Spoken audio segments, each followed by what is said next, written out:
Bud. Thank you, Chairman. And congrats to both of you all for your nomination, your willingness to serve. Ms. Sutton, I enjoyed our conversation in the office last week. And, we talked about the importance of attracting and retaining cyber professionals inside the Department of Defense. If confirmed, how will you ensure that our military maintains the most qualified cyber force? Talk about retention a little bit there, if you will. Senator, I also appreciated the opportunity to talk through some of these topics in your office last week. I appreciate you taking the time. My experience across the cyber domain is that while technology is incredibly important, it is not going to be effective without the best and the brightest available to utilize it.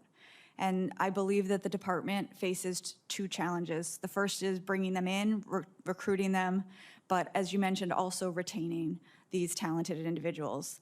And from my experience, some of our most talented operators and analysts at United States Cyber Command stay in the forces not solely for financial incentives, which is something we certainly need to work through to make sure that we're compensating our workforce for their skill sets, but also giving them the ability to stay on mission, to execute mission, and to defend our nation. That is what brings them into work every day. Many of them think about this 24 hours a day, work on hobbies at home, securing their own networks, and those are the people we really need to focus on bringing in, are those with that passion and just want to get on mission to help defending our networks. So if confirmed, I look forward to finding opportunities, whether it be finding training for them or just continuing to keep them doing their jobs to build and maintain the best cyber force that we can have. Well, if confirmed, I look forward to having those ongoing conversations. We've talked a lot about in this chamber, and I've heard some questions this morning about the growing cyber threat from adversaries like Iran, Russia, North Korea, and especially the PRC. So, Ms. Sutton, how does our military stay ahead? And this may be a bit of a recap, and you may feel like you're answering these ad infinitum this morning, but if you would recap for us a little bit, or anything new that you may have just occurred to you in this discussion about how we stay ahead in both defensive and offensive, and especially the offensive side. I heard my colleague mention that, offensive cyber operations. How do we stay ahead there?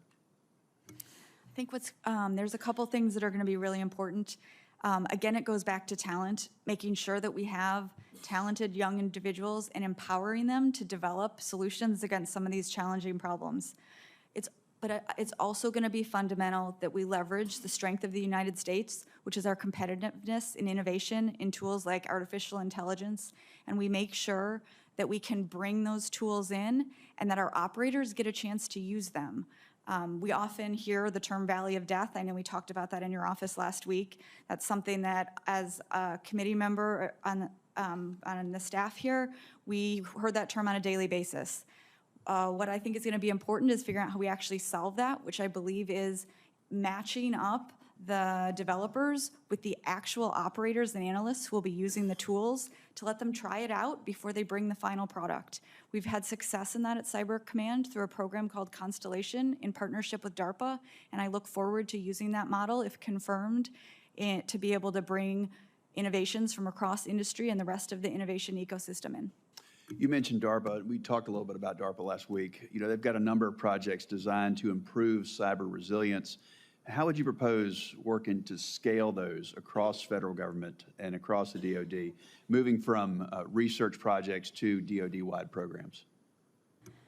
I think it's going to be important to ensure that they understand what the true needs are of our warfighters and that we engage them in that process early, but also that we look at addressing some of the policy and the training that is going to be needed to allow our warfighters to adopt this technology correctly. The speed of technology is often outpacing the policies we have in place to utilize that technology. So for example, in the case of artificial intelligence, we need to make sure we have the right policies for data and that it's responsibly used, but also that we are authorizing its use.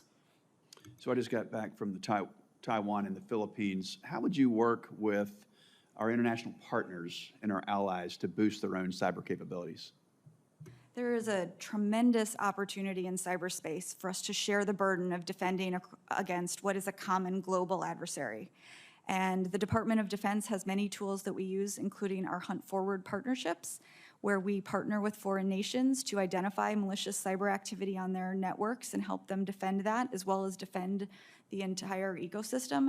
If confirmed, I look forward to making sure that we're continuing those and that they're prioritized to the President and the Secretary's priorities going forward. Thank you both. Thank you, Chairman. Senator Budd. Senator